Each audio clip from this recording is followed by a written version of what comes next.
Alrighty guys, it's time to do this gear. Okay. Yeah, I've had this gear for quite a while, just kind of sitting and nothing to really put it in or use it. We have the 410 in this car, which in all honesty, a 410 may be a little bit too much gear for this car. I could probably get if I had more time, I would put this 373 in here and the 410 in this in the white car, and I still may do that. I don't know. But anyway, yeah, this is the gear here. Yeah.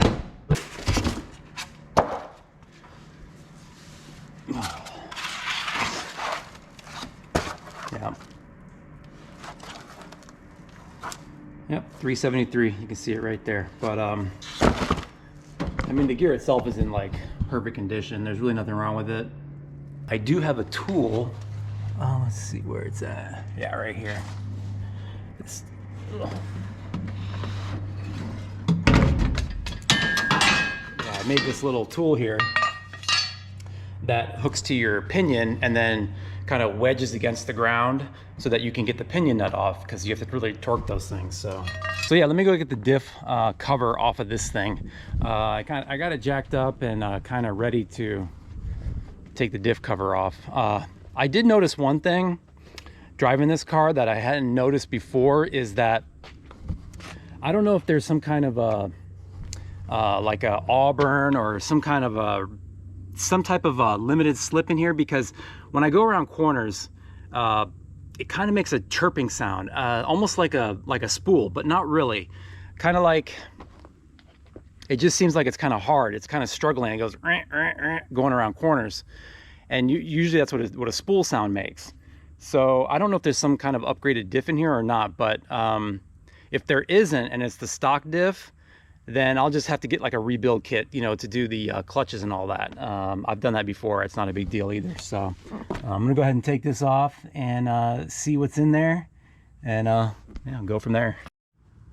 So also kind of part of the reason why I wanted to change this gear is because this cam that's in here, this Anderson cam, is it's really rev happy. It does not like to be at lower RPMs.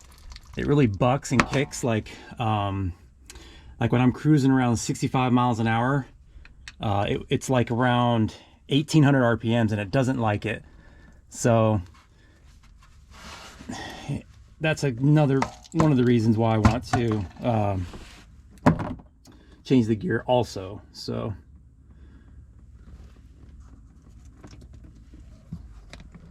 all right, so usually what I do is I leave one bolt in. I got one bolt in right here, kind of let it drain a little bit before I go and take it all the way off.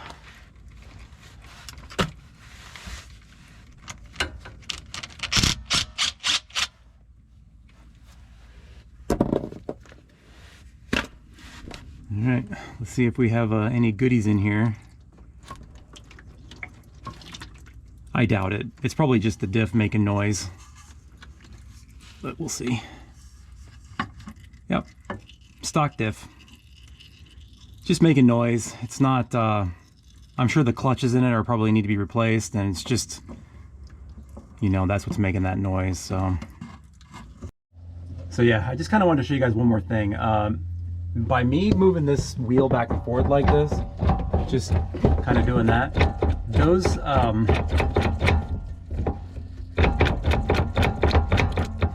these are the clutches right here, right back in this area. Okay, this is what we're going to be replacing those. But as you can see, they're totally shot because it's slipping. I don't know if you can see that on video or not, but it's totally slipping back and forth when it shouldn't, with just that little bit of movement. Just doing this. These are supposed to be like a limited slip diff, okay? So this should not be slipping at all. And all the spider gears are turning and that wheel's staying put. So it means it's just slipping like crazy.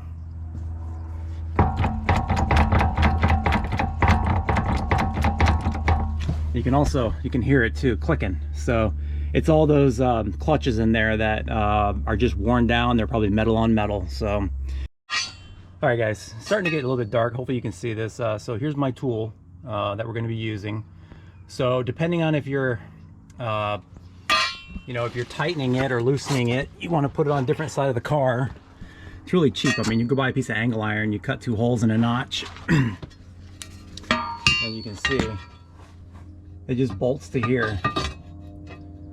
And then the ground, you know, once it hits the ground over here, it'll stop it, and then you can get a big wrench on the nut there and go to work. So it's actually a couple days later. I had to order some parts, so I just got those in. And so here is the pinion gears. This is the 308, and this is what we're gonna put in there, the 373. Okay, so what I did was I just basically pulled the bearing off, you know, with a bearing puller, and I'm gonna reuse the shim, the same shim. So pretty much, I mean, as long as you're using like a motorsport gear, like a Ford gear, these are both Ford motorsport gears, you want to make sure that, I mean, you can reuse the shim in the original to kind of set your pinion depth and just like hope you're close. One of the main dimensions is right here. I'll show you guys. Okay, between this this surface here and this surface here, you want to measure that. So from the bottom to there is about 1.889, and you just want to make sure they're the same or close. 1.89, so very close. So that means that this should, with this shim, it should set it up pretty close. But you know, there's always a chance it doesn't. But anyway, so we also got in the this is the rebuild kit for the Diff. Okay, so we got to get in here and redo these clutches. So these little packs here, they're here and here. So you basically got to press this out. It comes out pretty easy. I just tap it out with a hammer. You pull your spider gears out, and then you replace these. And also the kit I got came with some friction modifier and the bolt that goes in the Diff with some Loctite on it. And yeah, here's all the shims are in here. These aren't the carbon ones. These are just the regular old standard, you know, replacement shims or clutches or whatever you want to call it. They do make an upgraded one that you can get. It's more money, but I just went with the standard one. I got this on Amazon. It was it wasn't too bad. I think, I don't remember what it was, but it's actual, there's the part number there, traction lock kit. So it's definitely a Ford part. But anyway, let me go ahead and, this is pretty easy stuff. I'm just gonna go ahead and press the bearing back on. I have this 12-ton press here I use. Get that at Harbor Freight. Pretty simple stuff. So I'm gonna press this bearing back on with this shim, and yeah, we'll move on from there.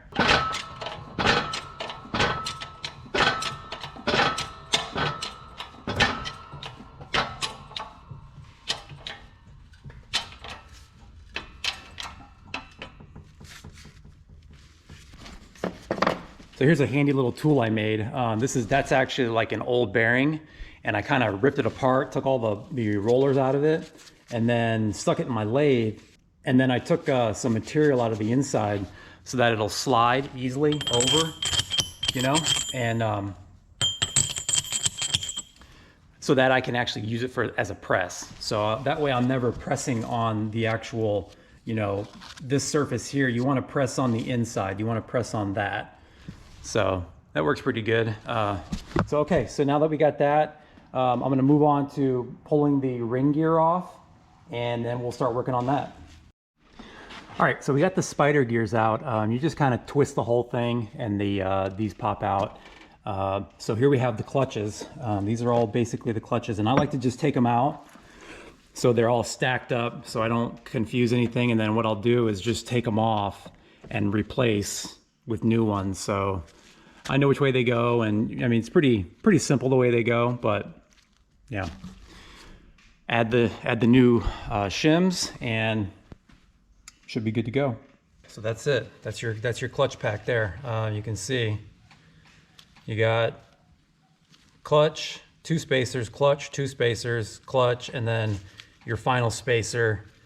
Just use whatever is already in your diff, so it kind of matches it up. So yeah. All right guys, so it's a little tricky getting these back in there, but you just got to get it lined up and slide them back in the same way you took them out. I think you're supposed to, soak these like in gear oil, but all I did was kind of just stuck it over my little oil pan here and kind of just coated the friction surfaces with the gear oil.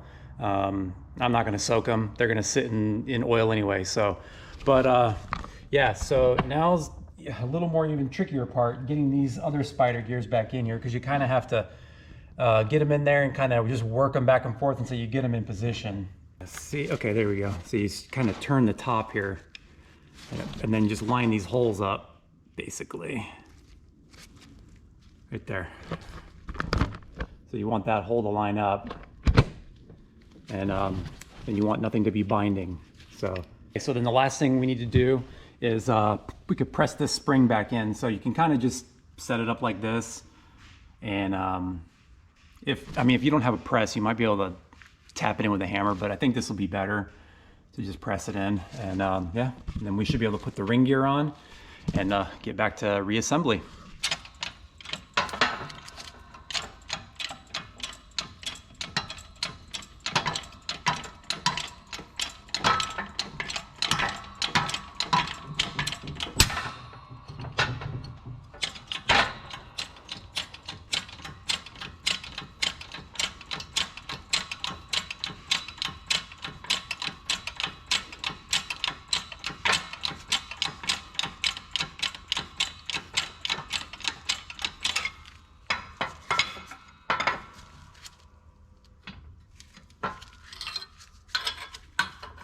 I just had this little shim on here so that it would press straight to begin with, but once it's in there, you can take that off.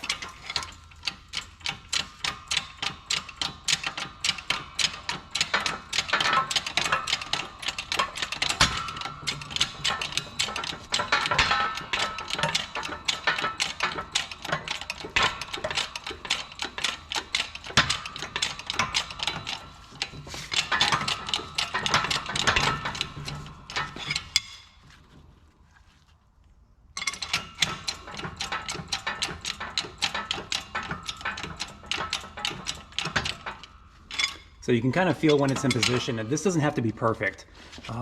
You just want to be able to see through both holes, this way and this way.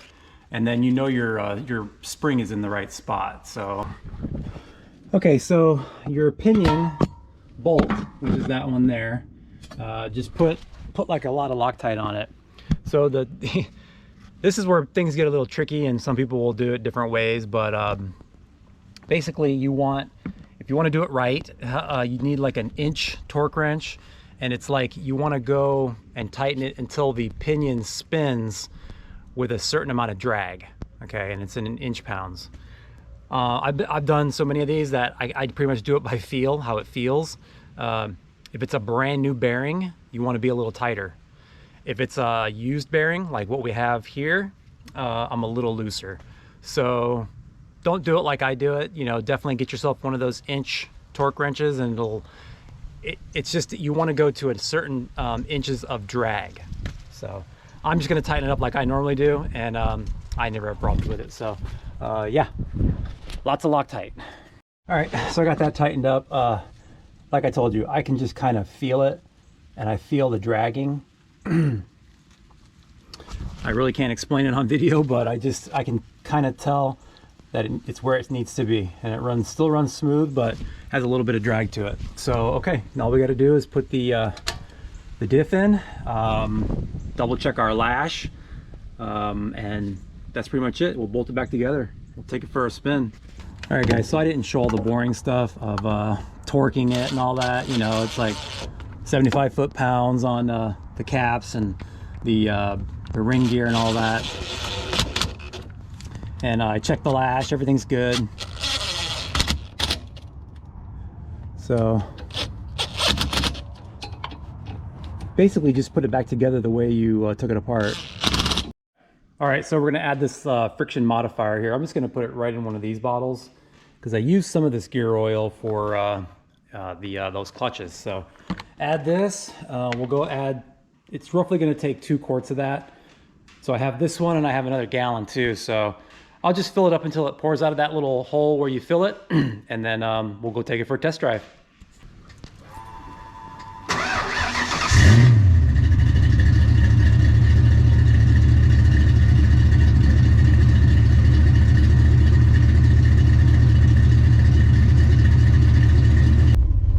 So let's go take this thing for a rip and see how it feels. There's really no need to like break the gear in because this gear has actually been in this car before for like a year. So yeah, I can just go ahead and just let it eat. It's no big deal. Now if it was brand new, you may want to run it for a while before you do that. So, but anyway, let's try it out and see what happens.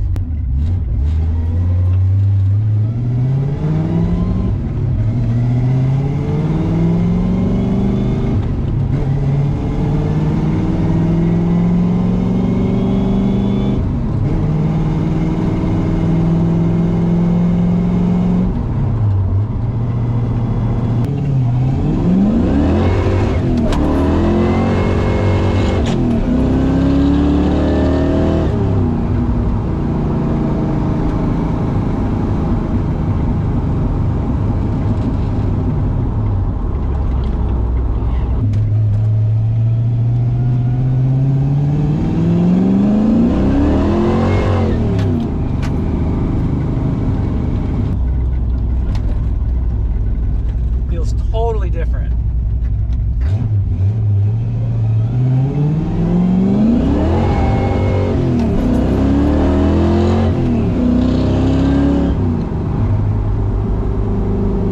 Wow.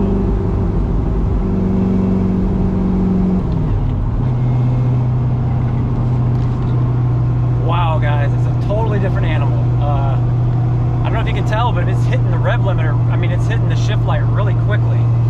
And it's like spinning in first, second, third.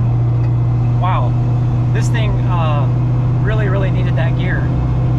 So I bet a 410 would have been better, but 373 is going to give me some good.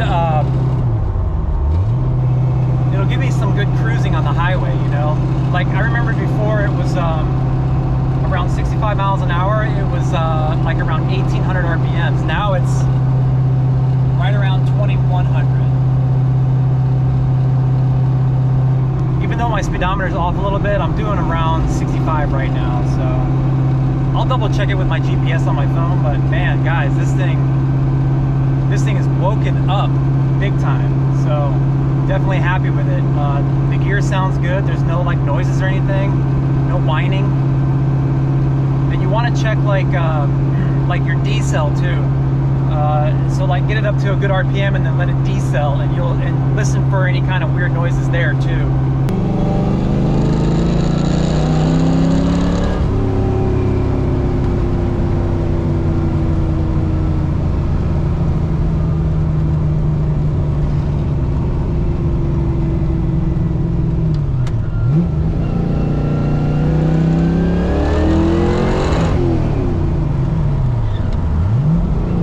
Recommend if you go with a cam that's got, you know, a good high RPM range, definitely get your gear changed. It makes a world of difference. I cannot believe the difference it makes. It just puts everything into a better power band. So anyway, guys, just wanted to share this with you, and hope you learned something on putting a gear in. I know I didn't give a lot of details on putting a gear in. It's really not that hard, and there's a million videos on it. So anyway, that's gonna do it for this video, guys. Tomorrow we're heading to the track with the 1J car. So yeah, we'll see how it goes with that. And until next time, check you all later.